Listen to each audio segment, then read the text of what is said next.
ગુણાતીતાનંદ સ્વામી એ જુનાગઢ મંદિરના સભા મંડપમાં જે કથા વાર્તાનો પ્રવાહ વહાયો છે ને, આપણે એમ કેવું હોય તો કહી શકાય કે 500 પરમહંસોમાં ગુણાતીતાનંદ સ્વામી નંબર 1 આવે છે કથા વાર્તા કરવામાં.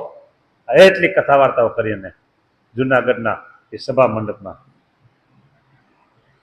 અને સ્વામીએ મોટા સંતનો સમાગમ કરવાનો મહિમા કયો, મોટા સંતનો સમાગમ કરવો એનો મહિમા કીધો. શું કે રોટલા ખાવા મળે છે, પણ કદાચ તે ન મળે તો રાંધેલું અન્ન માગે ખાઈને પણ સાધુનો સમાગમ કરીએ. બોલો, રાંધેલું અન્ન માગી લેવાનું, લાય મને ખાય પોપડ્યા, બસ એ માગે ને પણ સમાગમ કરી લેવો.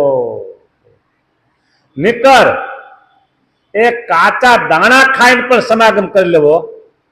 કાચા દાણા, હા, નિકર ઉપવાસ કરીને પણ આ સમાગમ કરી લેવો.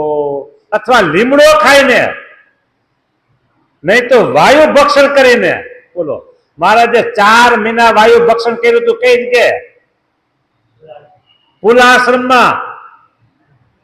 હા, તો વાયુ ભક્ષણ કરીને પણ સમાગમ કરી લેવો. જેને એ સાંભળજો, ઓહો વાત આવે છે. એ જેને કોઈ કામનો કરનારો હોય કે જેને રોટલા ખાવા મળતા હોય, તે જો સમાગમ નહીં કરે તો તેને તો બહુ ખોટ જશે. આ કોને કેવું? તમે તો રોજ આવો છો, નથી આવતા એને કેવું છે. જે કેવું છે તો સંભળાવું છે તો છે નહીં હાજર. એ જેને કોઈ કામનો કરનારો હોય અને રોટલા ખાવા મળતા હોય ત્યારમાં, તે જો સમાગમ નહીં કરે તો તેને બહુ મોટી ખોટ જશે. તે આ રાજકોટના સત્સંગમાં ખાસ કરીને જે આ મંદિરને આ વધારે રોજ આવતા હોય, એમાં આટલા જ છો તમે નિવૃત્તિ વાળા, તમને ખાવા પીવા મળે છે, આટલા જ છો. બીજા બધાને મહેનત કરવી પડતી ભાઈ છે કયો, પણ આળસમાં વહી જાય. હા, અને કાં બધે કથા વાર્તાનું અંગ ન હોય, કથા વાર્તાનો મહેમાન ન હોય. કઈ કઈ શું કહેવાના છે? વચનામૃતમાં આવે છે કહેવાના છે ને, તો આપણે વાંચી લઈશું. જો શું કહે, આપણે જ વાંચી લઈ. અને કારણ કે હવે કથા વાર્તા શું આપણે મોબાઈલમાં બધી આવે છે ઓનલાઈન, એ સાંભળી લઈ. ઓનલાઈનમાં અને સામે તમે બેઠા વાત થાય એ કઈ થાય? અને ઓનલાઈનમાં આખી દુનિયા સાંભળતી હોય, એમાં ચોખ્ખી વાતો કરાય?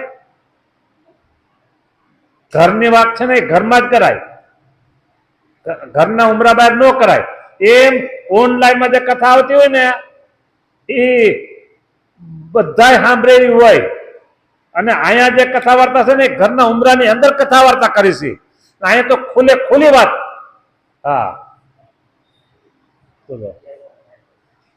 એટલે સ્વામી કે છે કે આવો જોગ મેળ્યો છે, અને જો સમાગમ નહીં કરે તો બહુ ખોટ જશે, બહુ ખોટ જશે. ખાલી ખોટ જશે એમ ન કીધું, બહુ ખોટ જશે આ સમાગમ નહીં કરે ને. હા, એમ સ્વામીએ ઘણી વાર્તા કરી. બોલો, મોટા સંતનો સમાગમ કરવાનો મહિમા કયો? એ રોટલા ખાવા મળે, પણ કદાચ તે ન મળે તો રાંધેલું અન્ન માગી ખાઈને પણ સાધુનો સમાગમ કરવો. બોલો, આ તો અહીંયા કીધું આટલું. બાકી બ્રહ્માનંદ સ્વામી તો રોજ કે છે, રોજ બોલીએ છીએ, રોજ સાંભળીએ છીએ. શિક્ષાપત્રીમાં કીધું છે 36મા શ્લોકમાં કે સાધુનો સમાગમ નિત્ય પ્રત્યે કરવો. બ્રહ્માનંદ સ્વામી રોજ કીર્તનમાં કહે છે કે સંત સમાગમ કી દેવોની સદીના. બધાને મોઢે આવડે, બધા બોલી જાય. હે, કરનારા કેટલા? અહીંયા આ કીર્તન બોલનારા મેં કીધું ભાઈ કથામાં આવતા જાવ ને ક્યારેક ક્યારેક કહો, તોય ન આવે. બોલો, ઓલા ભાઈ એક દી અહીંયા થોડાક દી આવ્યા, પણ હવે એ બંધ થઈ ગયા. બોલો, મોટી ખોટ છે, સમજો એને. તમે જેટલી કમાણી કરો છો, જો આપણે દર્શન દેવું તો લૌકિક દર્શન કઈ, લૌકિક દર્શન કેવું? તમે અહીંયા આપણા દેશમાં ભારતમાં 8 કલાક નોકરી કરો, કમાણી કરો, બિઝનેસ જે કંઈ કરો, 8 કલાક 10 કલાક કરો અને કેટલા મળે? એટલા મળતો એટલા. અને એ ના એ અમેરિકામાં જાય અને ત્યાં 8 કલાક કરે તો બરાબર. તો એની 8 કલાક અને તમારી 8 કલાકમાં કમાણીમાં ફેર પડે કે ન પડે? ત્યાં સીધો 1 રૂપિયા સીધા કેટલા થાય? 70 રૂપિયા, 70 જે હોય તે. અને એમાં જો તમે લંડન જાઓ 1 પાઉન્ડના સીધા 100 ઉપર હશે. બોલો, કમાણી તો બધા કરે છે. તો ઓલા લોકો જે કથા વાર્તા નથી કરતા, સાંભળવા આવતા અને ખાલી ભજન કરે છે, તો એને ભારતના રૂપિયાની કમાણી છે. અને તમે અહીંયા કથા વાર્તા કરો છો, બરાબર, તો તમારે એ ડોલરની કમાણી છે, પાઉન્ડની કમાણી છે ભાઈ. હે, આ તો સમજાવવા માટે 10 લોકનું દીધું. બાકી ખોટ છે, કથા વાર્તા નથી સાંભળતા એને ખોટ છે. હા, સામે ભાર દઈને કીધું, અરે કે ઉપવાસ કરીને સમાગમ કરો, બાજરો કાચો બાજરો ખાઈને સમાગમ કરો, અરે લીમડો ખાઈને સમાગમ કરો કે લ્યો.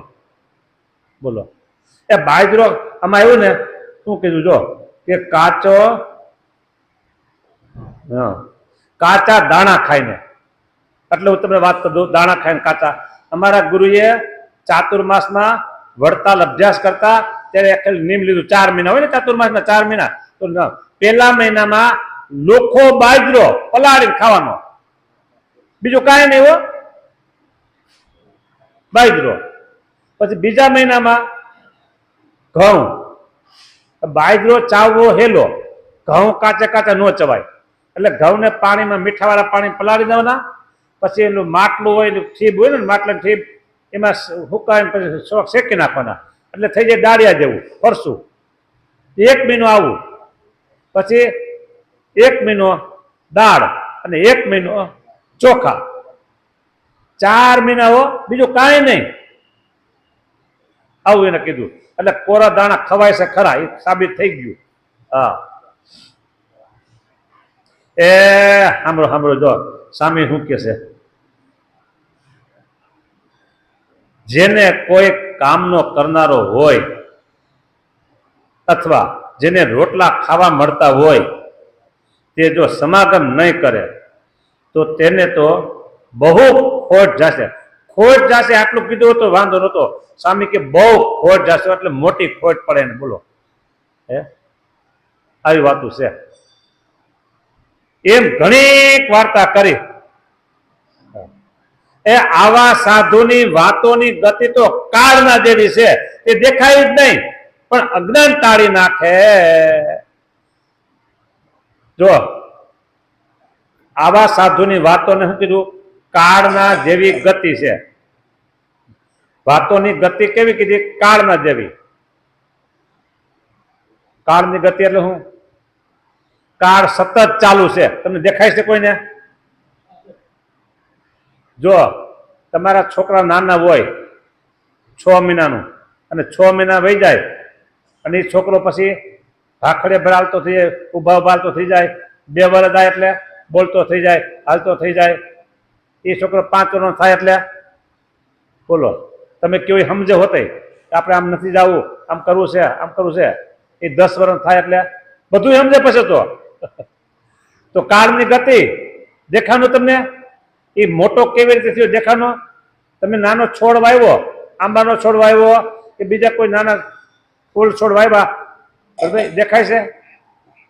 ચોમાસામાં તમે બાજરો વાવ્યો, કપાસ વાવ્યો, મગફળી વાવ્યો, તલ વાવ્યા, એ મોટા થતા દેખાય છે તમને?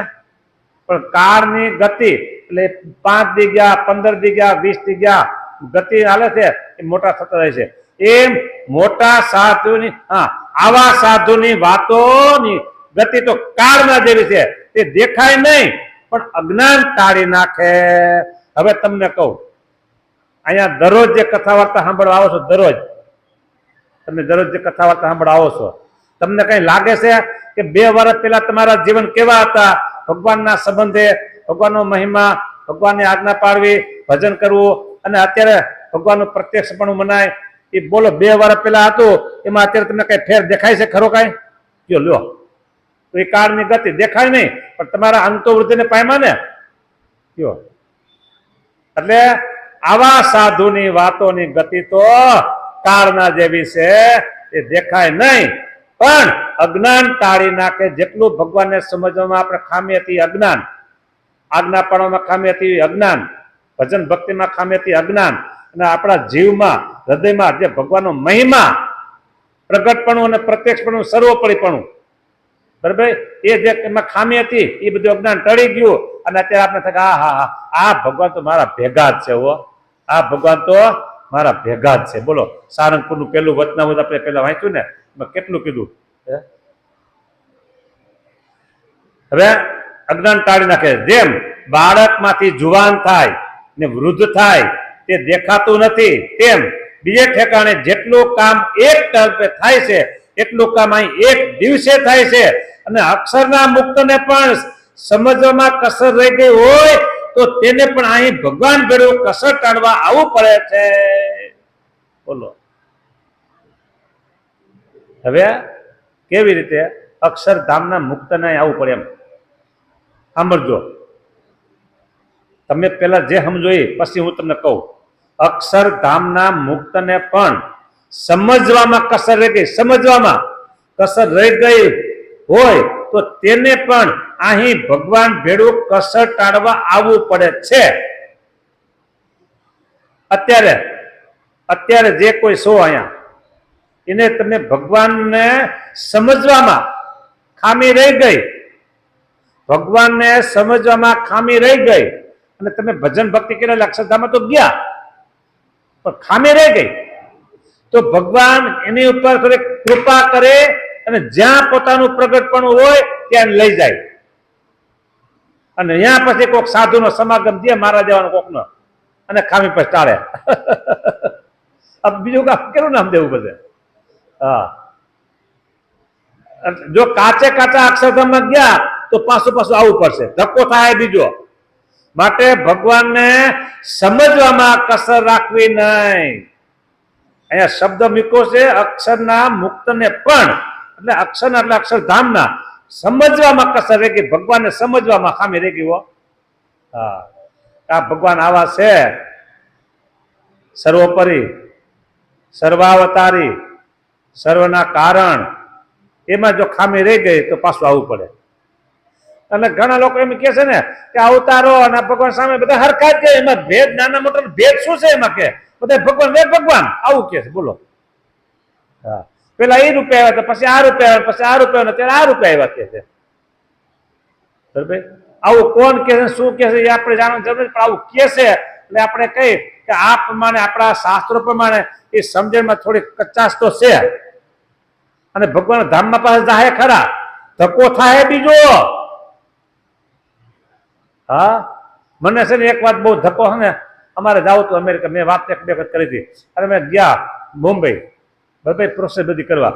હવે ખાલી શાસ્ત્રીય ધર્મ જીવન એક ફોર્મમાં એક એમ લખ્યું હતું, અને પાસપોર્ટમાં શાસ્ત્રીય, પછી વચ્ચે જગ્યા, પછી ધર્મ જીવન, આટલો વચ્ચે જગ્યાનો જ ફેર હતો.